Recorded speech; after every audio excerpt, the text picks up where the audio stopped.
Grow. Grew. Grown. When you grow up, what will you be when you grow up?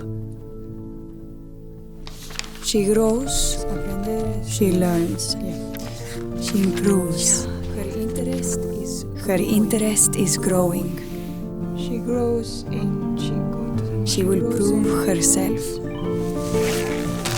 She grows in curiosity. She is curious. Curiosity. Her passion is growing stronger. She grows in confidence. She grows in confidence. I will grow in confidence, prove myself, and reach my full potential.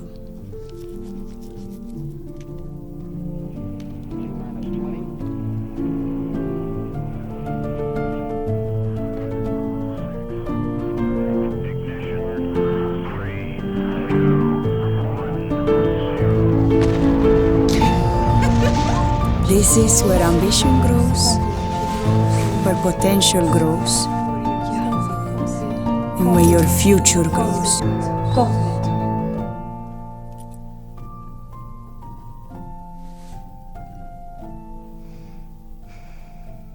Good morning, everyone. Today we're going to learn about the sky at night. Cambridge is where your world grows.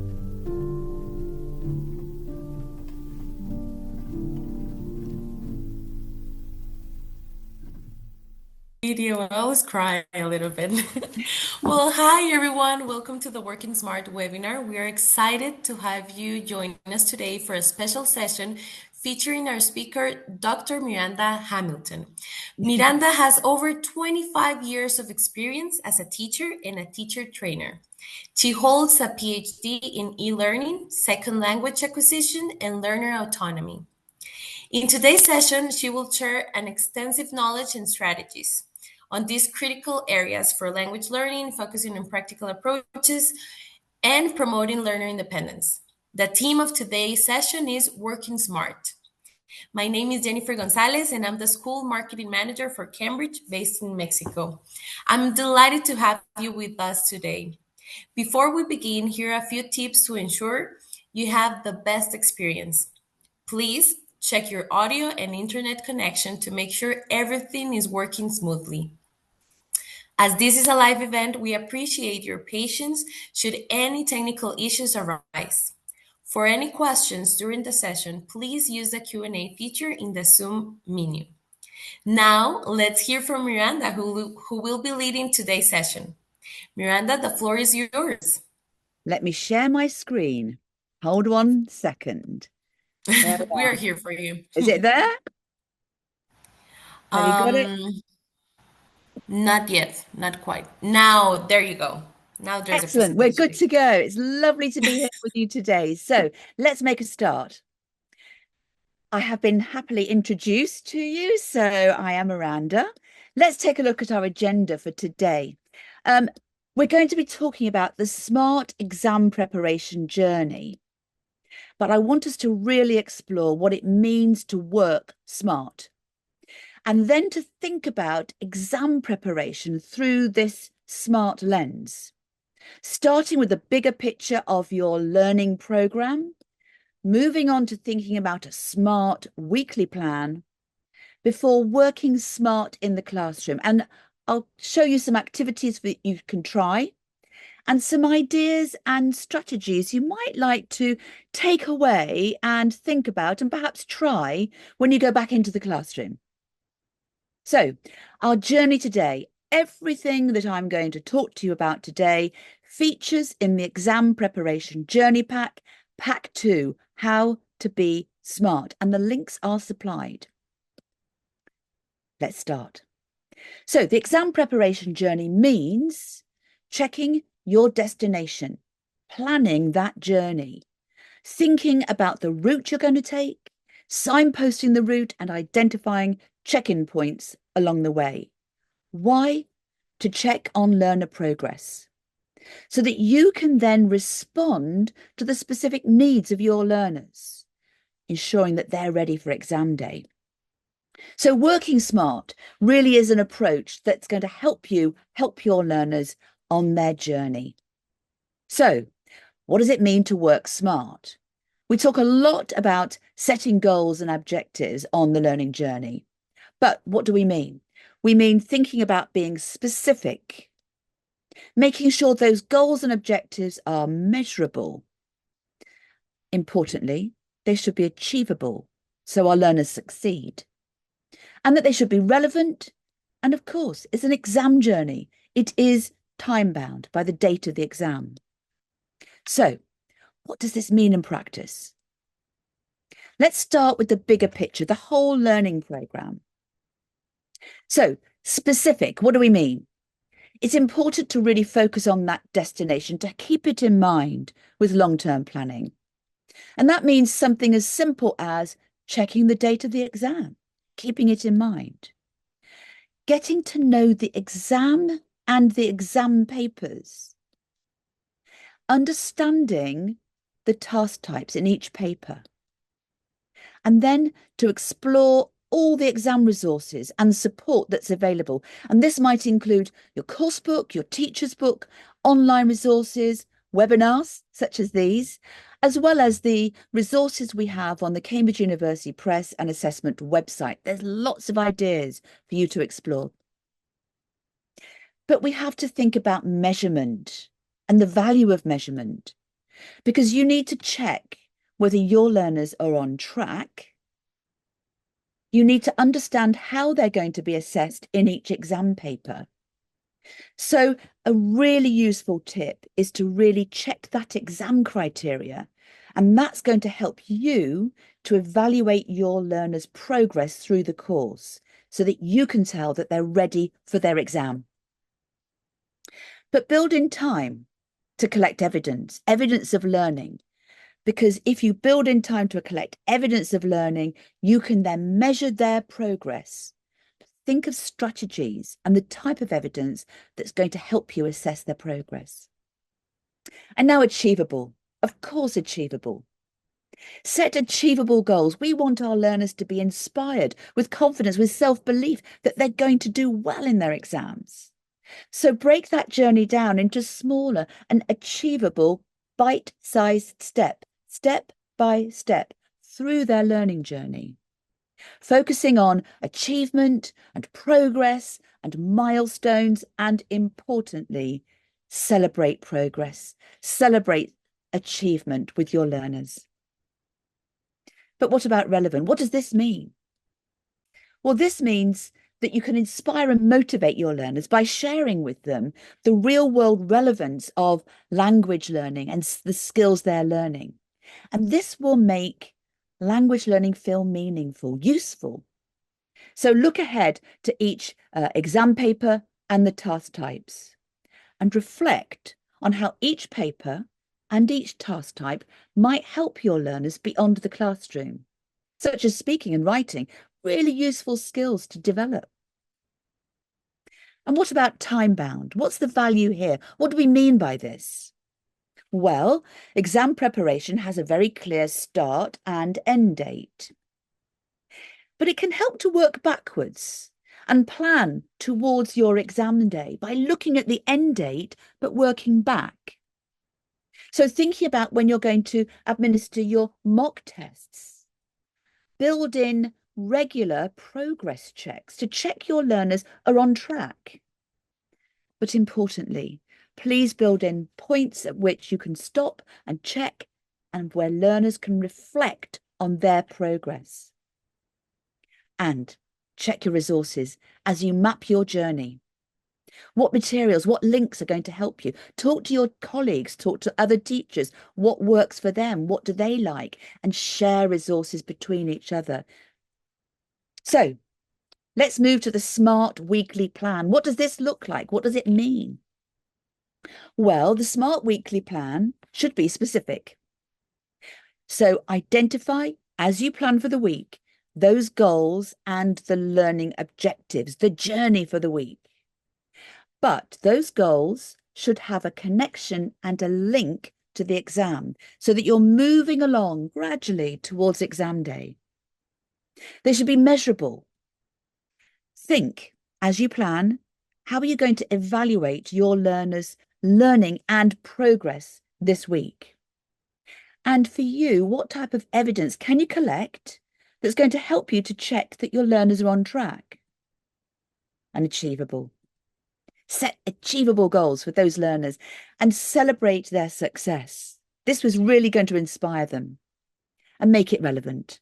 So stay focused, link the weekly plan to the exam syllabus so that it's relevant and you're working carefully, step by step, towards exam day. And time-bound. Link your weekly plan to the long-term goal, the exam. So now we move into the classroom. This is where the action happens with you and your learners. We're going to begin with specific. I'm going to talk about learning objectives because learning objectives are absolutely key to setting your learners on track for their learning journey. And learning objective might look like this. I'll give you some few examples. By the end of the lesson, you will be able to understand the present perfect, for example. Notice understand, not necessarily use or use accurately, simply understand achievable goals. You will recognize how we form the past perfect, not use, but the form, how we build that structure. You will be able to start to use the past simple. So we're now moving into production. You will be able to write, use the language about your weekend using the past simple, for example. So these are example objectives. But importantly, the important bit is that they will be able to do this better by the end of the lesson than they could at the start. And that's the key, achievable goals. So let's talk. I want you to think about these ideas. How do you use learning objectives? For example, how often do you write learning objectives when you plan? How often do you share or discuss learning objectives with your class? How often do you invite learners to reflect on those objectives? And I'd like you to type your ideas into the chat box. Now, remember, all ideas are good ideas and we can share with each other. So type into the chat box and I shall open my chat box so I can see what your ideas might be. So what have you got? What can you tell me about these ideas? Lots of people here saying hello to each other, but I wonder, all ideas are good ideas. So type into the chat box what you think. And if we have a slow start, I'll press on because it's sometimes difficult to think of ideas. So not into the Q&A, but into the chat box. That's what we're after. I'll open the Q&A as well. So let me see if I can get to that. Oh, you do it oh, lovely, lovely, lovely. Once a week. Okay, that's interesting. That is interesting. But others say we need to think about it every day or weekly. Lovely. Start the lesson, discuss what the objectives are. That's fabulous. 2 sessions a week. So maybe in your 2 sessions, you do it every day.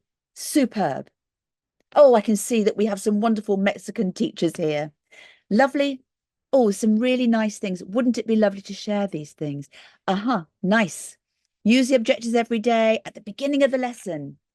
These are lovely, lovely, lovely. Now, I would love to talk to you all one by one, but we don't have time. So let me move on to the next slides and we're all on the same page. So why is this so important? Well, signposting objectives means that learners have a sense of direction. They know what they're doing. They know where they're headed. There's a feeling of certainty for them. And this gives them a sense of purpose. They know what they're learning and why.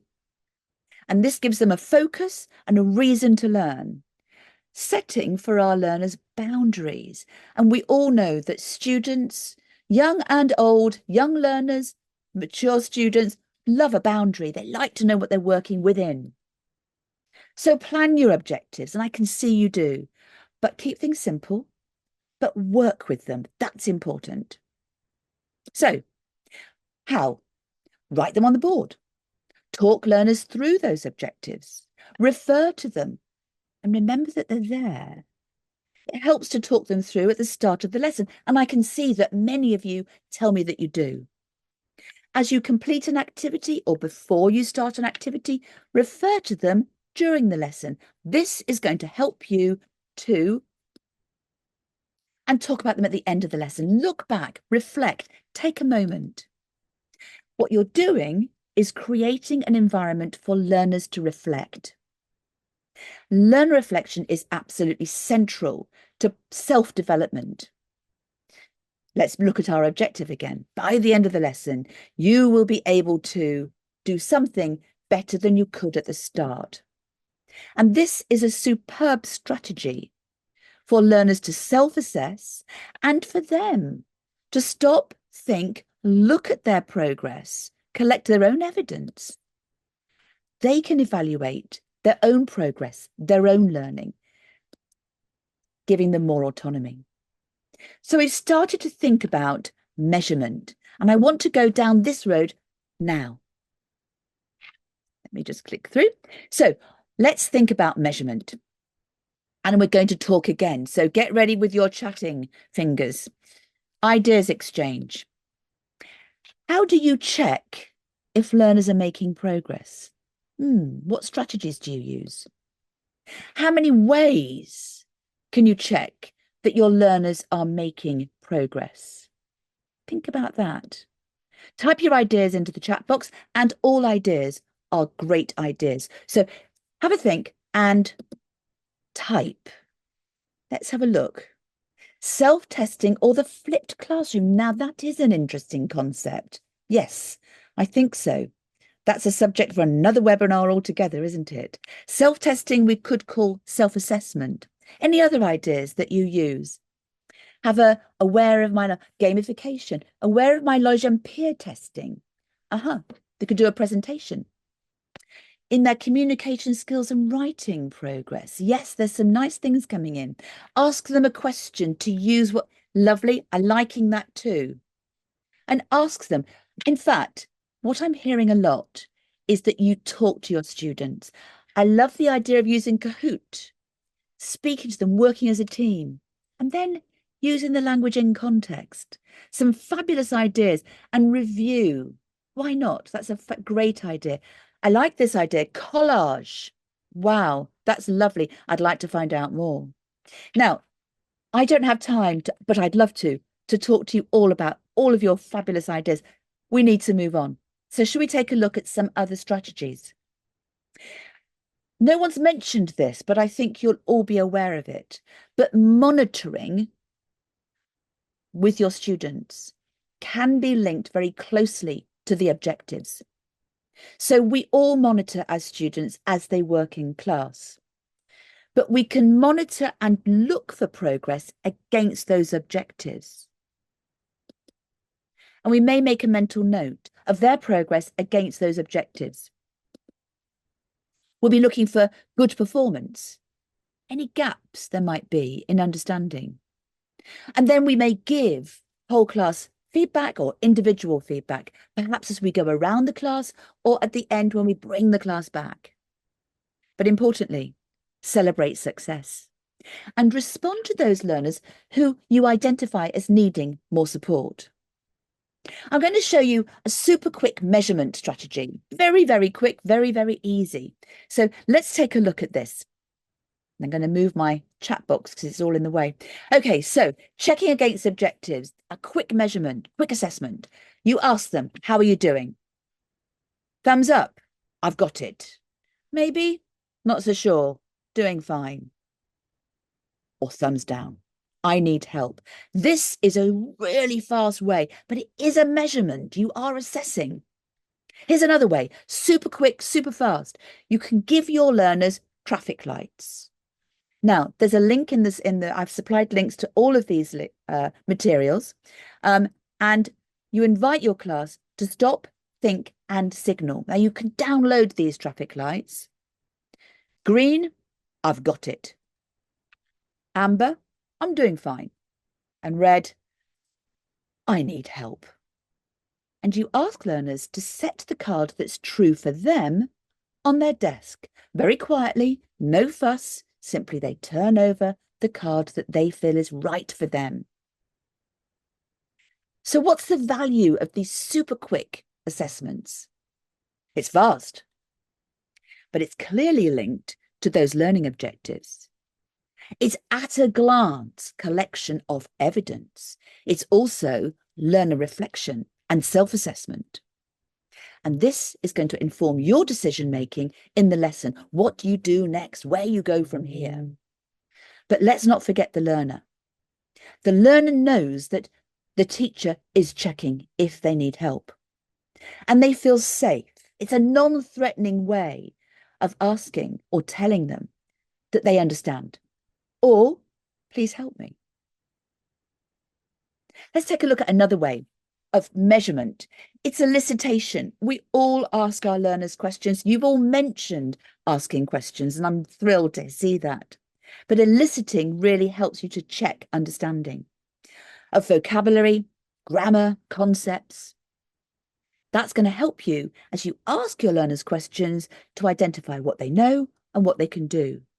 And that is evidence, a measurement that's going to help you decide where you go from here. Whether you might need to modify or adapt your lesson, or stretch your stronger learners, or whether to support learners who might need more help. And here's an interesting one. Concept check questions. Now, concept check questions are interesting and really, really useful to check understanding of meaning and concepts, particularly with grammar. And English grammar doesn't directly translate, as we know, to Spanish grammar. And so it's really important to get underneath that.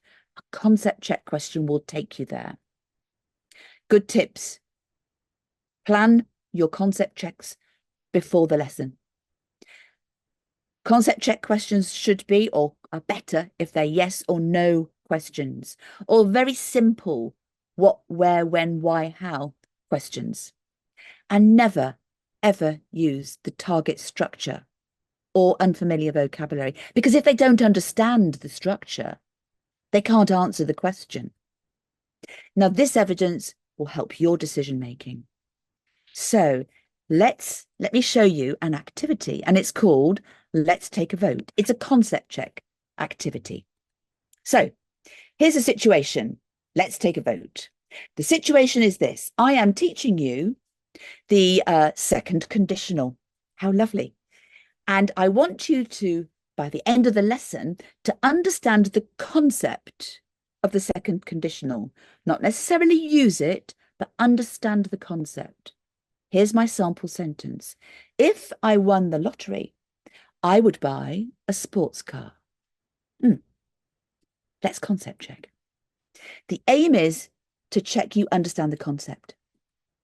So you write on the board, if I won the lottery, I would buy a sports car. Here's the procedure.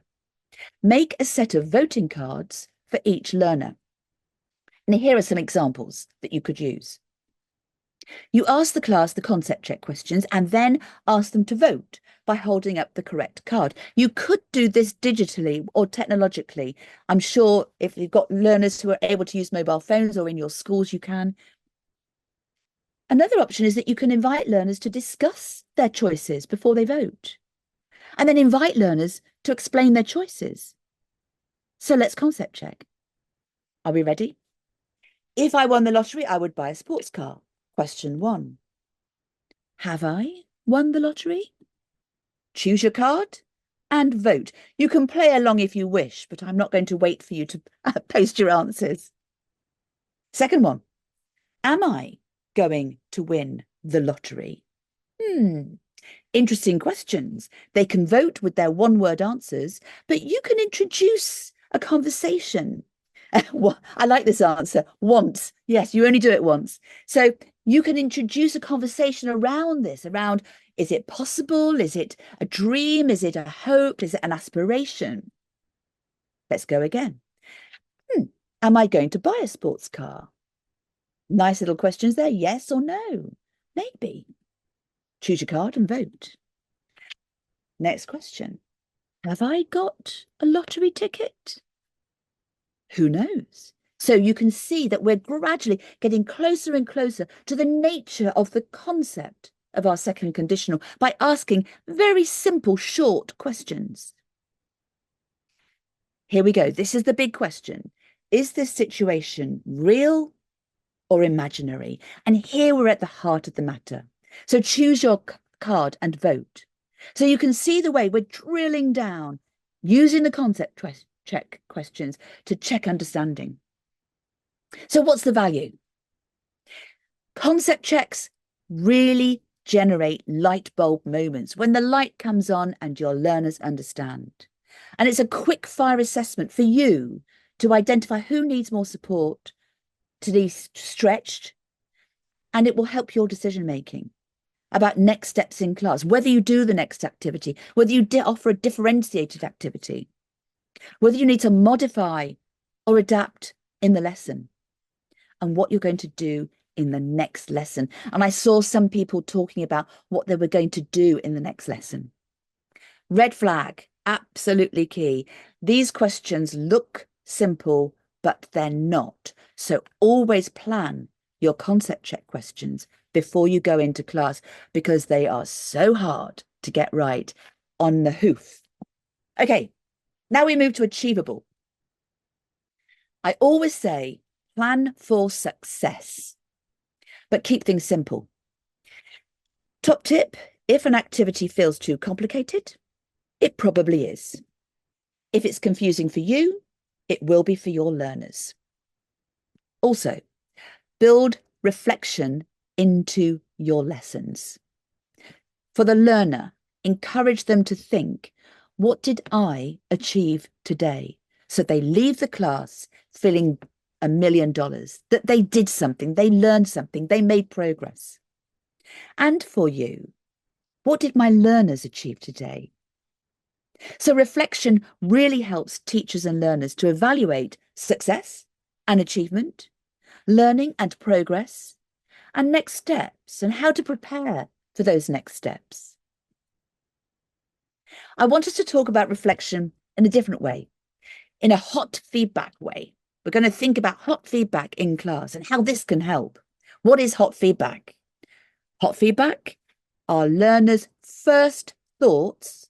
And when do we do it? We do it directly after a task. Why do we do it immediately after the task? Because it's fresh in our learners' minds. If you ask learners for feedback on an activity much later in the lesson, they won't remember that activity. It's finished, it's gone. Other things have happened. So I've got an idea of an activity that you might like to try. It might work for you. Think about it. Maybe you can adapt it. This is called snowballs. It's an alternative to hot feedback. Here's the situation. Learners have just finished a speaking activity.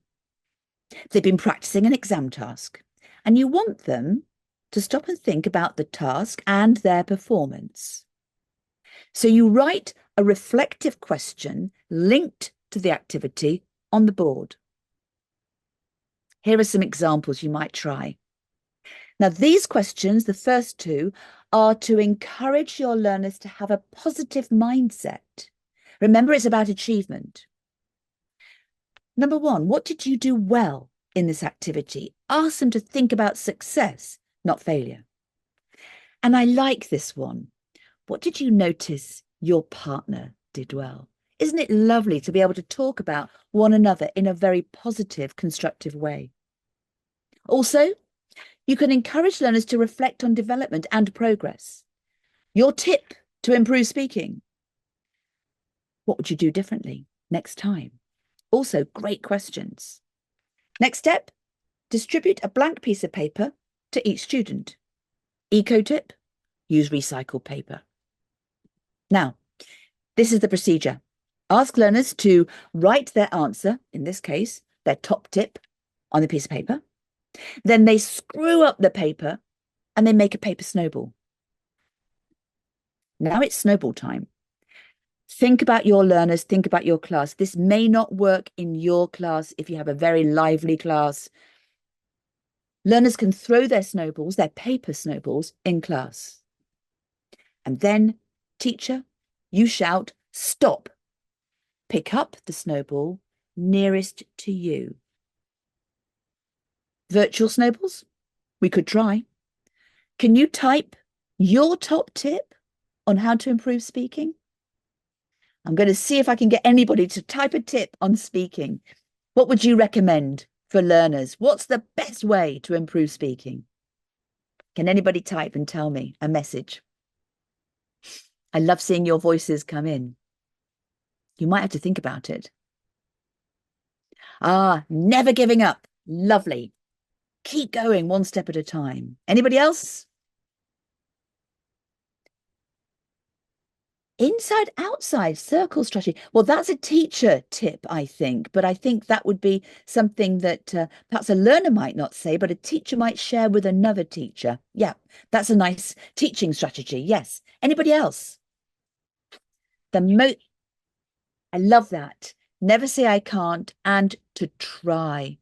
Don't be afraid. Always try with the words you know. And if you don't know, make it up.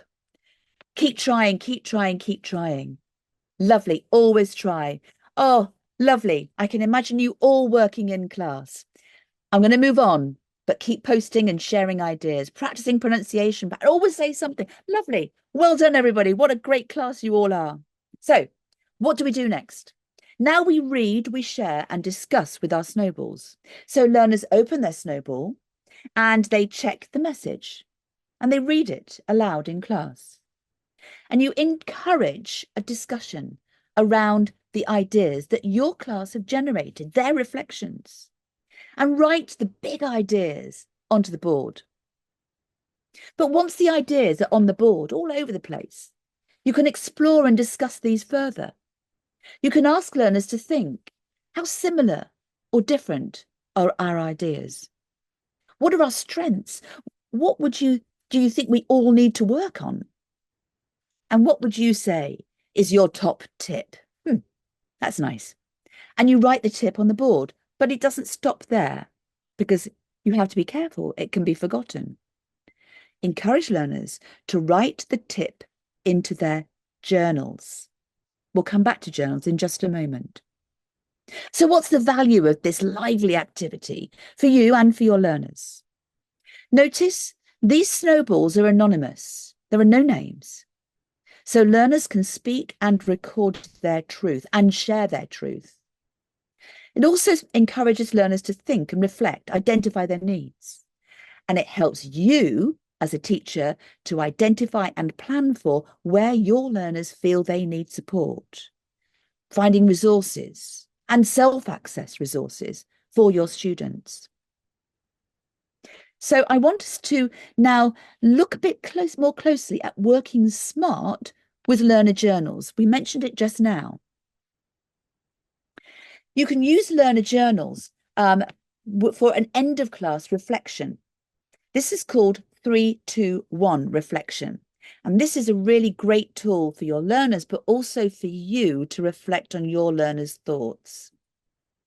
You ask your class to reflect on 3 things they learned today, 2 things they did well, and 1 thing they need to work on. Notice we're focusing on achievement here. The pairs share and they discuss. Then you do whole class feedback and exchange ideas. And then you go to the journal and you ask learners to write and record their 3-2-1 ideas. And as teachers, we reflect. We think about how these ideas will help us as we go forward and we plan. Here's another journal idea. This is called reflect, discuss, write and record. Here's the procedure. You write a STEM sentence onto the board. Something I want to try next time. Groups discuss and you get them to talk about it after their discussion. Make a mental note. Notice what they're saying. Then learners write their ideas into their journal. And the goal is to record their learning journey. So ask them to write the day and the date. And over the course of the learning program, they will build up a series of really good reflections on their learning, and they can look back and think, oh, goodness, 6 months ago, this was difficult for me, and now I can do this. So you can use the journal to identify needs and lesson plans. How can you work with the journals? So this is a nice activity, I think, for learners to look at home. Ask them to look back over their journals and ask them to take a highlighter and to identify, by looking back at the journal, what they feel they can do well and what they want to review. And then you collect those journals and you have got all the information you need, because you've got the highlighted information about what they feel they're good at and what they want to work on. And that's going to give you the information to help you with your lesson planning, help you to direct learners to self-study activities, and to help them to develop a personal study plan. So what's the value of our journal? It captures key moments, but importantly, it provides a safe space so that learners can record what they know, what they can do, their achievements, their learning goals, their challenges, their skills that they want to work on. But importantly, they also provide a stimulus for a conversation between you and your class, your students, your individual students. And this is going to help you to reflect on where your learners are and how you can plan forward to support them along their exam preparation journey. Now we have relevant. Let's think. Keep it meaningful. As you plan, stay on track. Specify your learning objectives. Make connections with the exam. Reflect on real-world value. But think relevance. Look at the flow and the connections between the activities. How connected are they? Are your activities going to help your learners reach those goals? And here's a top tip. Check. The activity might be tremendous fun and everybody has a whale of a time, but does it add value? Will it help your learners achieve those goals? So the aim is for learner engagement, that learners are really focused. It might be fun, but engagement is more important than the great fun activity. After all, we're not there to be the entertainers. We're there as teachers. Okay, time bound. How time efficient is our plan? So reflect on the journey you're taking your learners on. Think smart. Check your objectives. Plan how you're going to measure. Achievable. Have you planned too much or too little? Make it relevant. Make connections. And finally, time. How time efficient is your plan? How achievable are the objectives in the available time? And take care not to overplan, because less, as we know as teachers, can often be more. And sometimes the most simple activity can be the most effective. Prioritize what you need to cover in the time you have. Now, for me personally, as a teacher, I like to have spare activities in my back pocket because I'm nervous that I'm going to run out of time, but I know I don't have to use them. But for me, I find it reassuring to have spare activities. So plan for the lesson, but know that you've always got something you can turn to, and that's going to help you as a teacher. You don't have to use them, but you can have them there just in case. However, how time efficient. Always make time in class to focus on your learners and their learning journey and their exam preparation journey. Make time for reflection. Make time for progress, to reflect on progress and their objectives. But also for you, so that you've got time to think as you're working on your learners' progress. So it's not manic or crazy, that you have time to step by step through your lesson. so that you can give learners meaningful feedback and you can adapt. So we have covered SMART: specific, measurable, achievable, relevant, and time-bound. So what can we say about our exam preparation journey? Let's take a look. It's an approach that's designed to help you to support your learners. How? By signposting the route and identifying check-in points where you can check on your learners' progress, how they're performing, what they need to know, where their strengths or their weaknesses are. So you can reflect and respond to those needs, ensuring that your learners are going to be ready for exam day. That's the smart way to help learners prepare for exam success. Let me see. So thank you.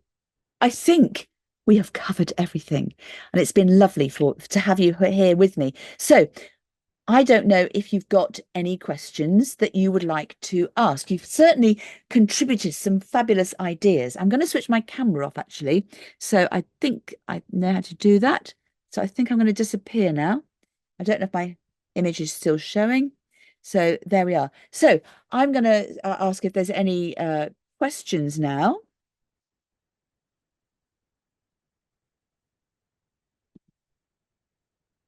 My image is still showing. I'll put my camera back on.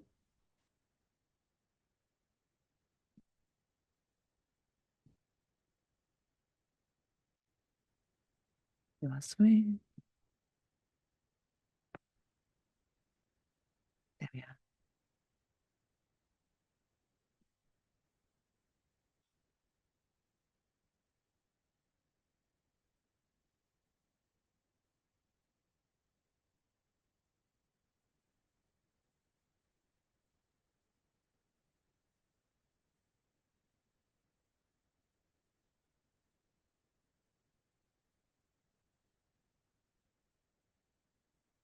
Okay, I can see a question. How much time do you think is enough to cover most of the topics you mentioned? Now, I would argue, remember I said less is more. Select one thing. If in that lesson you just do one thing different to try, that's great. Go away, think about it, come back tomorrow, try it again. Or perhaps try just one other thing. So you don't have to do everything all at once, step at a time. It's a journey for us too as teachers. Is it good to fill our journals daily? I think as teachers, you will know when you need to fill your journals. You know. You will find a spot, particularly if you've been teaching a big piece of grammar. Let's take, for example, if you were teaching the past simple to a lower level class, or the present past simple, or the past perfect to a higher level. This, when you introduce it, might be a very good point with a big piece of grammar to encourage learners to reflect on that new language, that big piece of language that day. Or if you've practiced a activity with your learners in class, an exam task, that's a very good opportunity that day to stop, think, reflect, and write in the journal. So pick a big moment that you think is going to be useful. And why not take a moment, maybe a couple of times a week, to stop and think when you think it would be helpful to use your journal. But the journal's a really great way. And for those shyer students that we have, and some students don't want to speak in class, that's why Snowballs works well. They don't want to raise their voice or put their hand up. A journal's a very safe space for them to communicate with you, their teacher, about their experience. Well, I also see that somebody else has questioned, you know that sometimes time is not enough. Absolutely. I definitely know this feeling so well. So I think it's about priorities as well. Someone else has posted here, which I really like. This is Teacher Samuel. Set a time for each skill. So make sure you cover each skill for the journal so that the journal is not just grammar and not just vocabulary, but you've got some reading and some writing and some listening and some speaking. I love that, Samuel. Really good. We all learn from each other, don't we? Could a student's notebook be considered their journal? Yes, I think it could, if you think that's going to work for you. So I think that would work for you. If possible, if you have the resource to provide a separate notebook or exercise book for your learners that could just be labeled journal. So that way you've got a separate space. The link again, there are some of these questions here I actually can't answer because I'm not the person. Okay, that's interesting. So students are asked to have a separate notebook for each subject. Interesting. So that means that for English or for maths, they would have a notebook and a notebook, different notebooks. But is that each subject?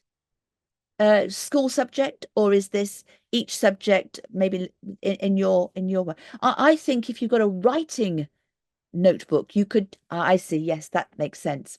I think it may be helpful for you to keep the two things separate if you can, but we all have a problem with resources, don't we? And being able to supply all our learners with these extra resources is also tricky, isn't it? I do understand that. It's also good to use the same topic to develop every skill. Interesting. I wonder how we can expand on that. So they acquire and also produce a topic. I wonder. Not sure I quite understand how we might need to develop that question there. So if anybody's got anything else to say, that would be useful. So I wonder which of those, let's see, I think when we know our students, we can make it's true. Obviously, as the academic year progresses, we all know which students need different types of support. And yes, I agree with you, Samuel. You can make an adjustment for them so that you're always building on individual students. I often think that you may teach a class of 30 students, but those 30 students are individual people. So we teach each student almost one-to-one in a group setting. So yeah, we can respond individually to our learners' needs.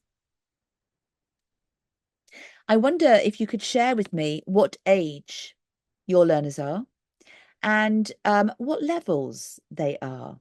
That would be really helpful. Here we go. I like this. Someone else, Jose de Jesus, has put this. You're teaching at age 14. Interesting. Let's see, 12 to 13. So really they're teenagers. They're young teenagers, aren't they? Yeah.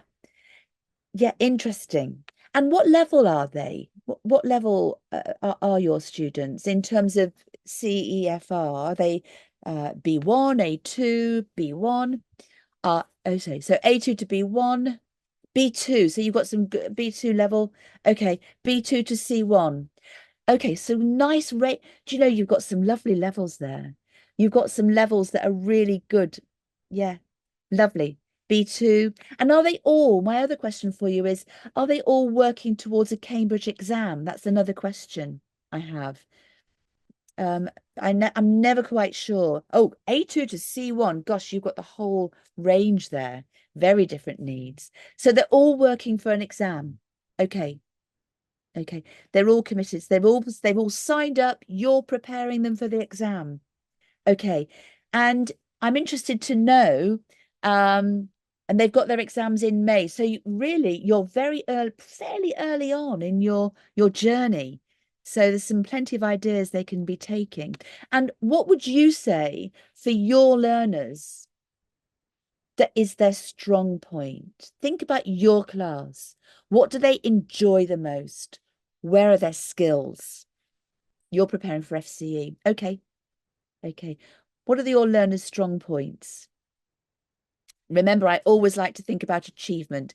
Speaking, listening and speaking. Excellent. That says an awful lot about you as teachers because you're encouraging those discussions, speaking and listening. Ah, interesting. Reading and speaking. Okay. Also, reading. That's interesting. Speaking and listening. This seems to be the one that's coming out a lot. So it seems that they're not worried about making errors, which is often the case with learners. I have a question about how they feel about writing. What's their feelings about writing? Do they find that difficult? Difficulty with British English. I understand that. Yes, because of course you're in Mexico. I imagine there must be a strong American influence for you guys. Writing is difficult. Okay. And why? Great difficulty. Oh, somehow I imagined that this was going to be the problem. Why do they find it so difficult? What's the problem with writing? The biggest problem. So writing's hard for my students, 2 children with autism. Okay. Okay. So they're making progress. They're aware. It's the structure and they're not used to writing. So the grammar and poor vocabulary, I think sounds like it could be a confidence thing because with speaking, they're not worried about making mistakes, but they are when they write. So conventions and structures. So a little bit of practice. Now, I have a tip. I don't know if talking about writing, I have a tip that I always use with my students, and I did it every day at the start of the lesson.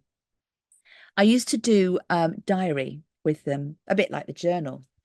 And we used to have 10 minutes, just 10, well, or whatever time we could spare. And I would say, right, here's the topic. This is what we're going to write about. Write the topic on the board. And they would get excited about what they were writing. And it was only for them. It wasn't graded. It wasn't marked. But we used to have diary every day. And they loved it. And they always asked for it. The real reason wasn't to get them to improve their writing. The real reason was to build their confidence. That was why I did tiny writing every day in just a little space on their journal. And that worked really well. So maybe it wasn't on the slides, but you might find that helpful. Ah, lovely. Do you know, I think that's great. I'm glad I wasn't the only one, but my students, if I forgot, used to say, but we haven't done diary. They would ask for it. Okay, so it sounds like they're struggling, tiny writing about themselves. Yes, actually, Yolanda, what I used to do was I used to think of a topic each day, something new that they would find interesting, and they would have a little chat and then a little write. But it was only very short. Even with my beginners, we did it, just 1 sentence, and they felt so proud. Okay, so many struggle. That's interesting. So they struggle with reading and writing in their native language as well. Yeah. Interesting about the second language. I can imagine that would be hard. But again, many of you said about giving them speaking practice. So perhaps it's a confidence issue and making mistakes. And they're worried about making mistakes. If we don't grade diary or journal, the mistakes don't matter. So very, very interesting. Have you got any other tips for how you've encouraged your learners with listening? Many of you said, I noticed that your learners were very good at listening. How have you managed to achieve that? Because that's really interesting. Has it been an initiative that you've all been working towards? I love that. You teach writing, mistakes don't matter. Yeah, I love that. But I'm really intrigued by what your learners are good at, but they're good at listening. And I love that. Give the diary a name. So it's like lovely, absolutely lovely. I really love that. Do you know, it makes me want to go back into my classroom, and I'm retired now, so I don't go into the classroom anymore. So media, really? Pedro, that's really interesting. So influences from the English speaking media. Ask them about lyrics. And do you have specific activities? Interesting about music, because music is one thing, but also the lyrics are another, and lyrics in songs, well, they're not really the listening that we have to do, but it's about confidence again. Okay. I think a lot of teachers like working with songs and filling in the spaces. Absolutely. So listening to podcasts. Pedro, that's interesting because if they're listening to podcasts, they must be quite a high level. Am I right? Now do you know something? I do this. I switch my device to English. In fact, my sat nav on my car is in Spanish. So I have to listen to my navigation in Spanish. Okay, B to R. Okay, Pedro, that makes a lot of sense. What type of podcasts are the most successful with your learners?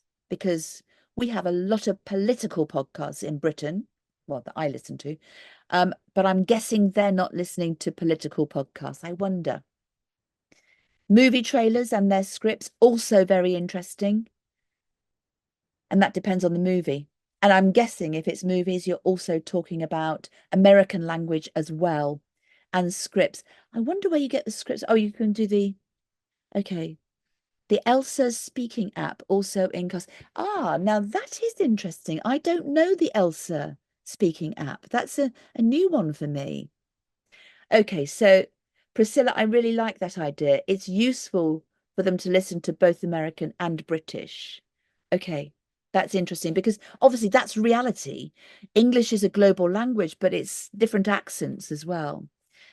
Okay, so short TED Talks, really interesting. Now, those are 15 minutes, aren't they? I must check the time, actually. Those are only 15 minutes, aren't they? So that's quite useful. But I'm guessing, Paulina, that must be with a higher level group of students who might be the B2 plus, maybe aiming for C1 or even C2 if you're using the TED Talks, which are brilliant. Any other tips that you might share on that? Lovely. Now, this is a good one. I'm loving this. This is what I used to do, Annarelli. Creating a weekly debate with topics on science and topical issues, mental health and nutrition. That's really great. Paulina, so there's shorter TED Talks, but I'd like to go back to Annarelli with the weekly debate because that's a really useful one. And also, that's one where learners can go back into their journal and record and reflect on what they enjoyed about the debate, what they felt they improved, how they felt it helped their speaking, and what they might do differently next time. That's a great opportunity for using the journal. So perhaps you can build that back in. I think that would be a super activity. Do you find you're very tight on time because of the curriculum? Book club debate. Oh, crikey, your lessons sound so good. I used to love doing books with my students. Book club debate. Again, you can then bring that debate, build in a reflection around it, and then you can use that for your journal so they can reflect on their journey and capturing that journey through the academic year. Oh, that's nice. I like that. TED Talks with English subtitles. Now, I wonder, A2, gosh, I'm impressed. That's going to be hard for an A2 student. How do they find it? How do the A2 students manage a TED Talk, even with the titles? Because they're listening and they're reading, but maybe the language they won't have covered. So I'm very impressed that they're able to do that. Do you create activities around the TED Talks so that they listen to it, but they listen with a reason, with your objective in mind? That's interesting to think about. I think that we're coming towards the end of our session. It's 17, well, for me, it's 5:30. Oh, hang on, there's more coming in. Try to find a topic related to class topics. Yes, that way they've got the idea in their minds. Everybody, we are reaching the end of our talk, and I can honestly say it's been an absolute delight to talk to all of you, and I've really enjoyed our conversation together, sharing ideas. I would really recommend that you take away these ideas that you've written about on the chat and perhaps use my ideas from my webinar, but also think about the ideas that others have suggested that you can take away and try just one thing with your students in your classes. So we all learn from each other. Thank you. Lovely. Oh, that's nice. Thank you, everybody. I've loved talking to you. Thank you. Thank you very much. Now, remember to register for your certificate. That would be great. I must switch my camera off.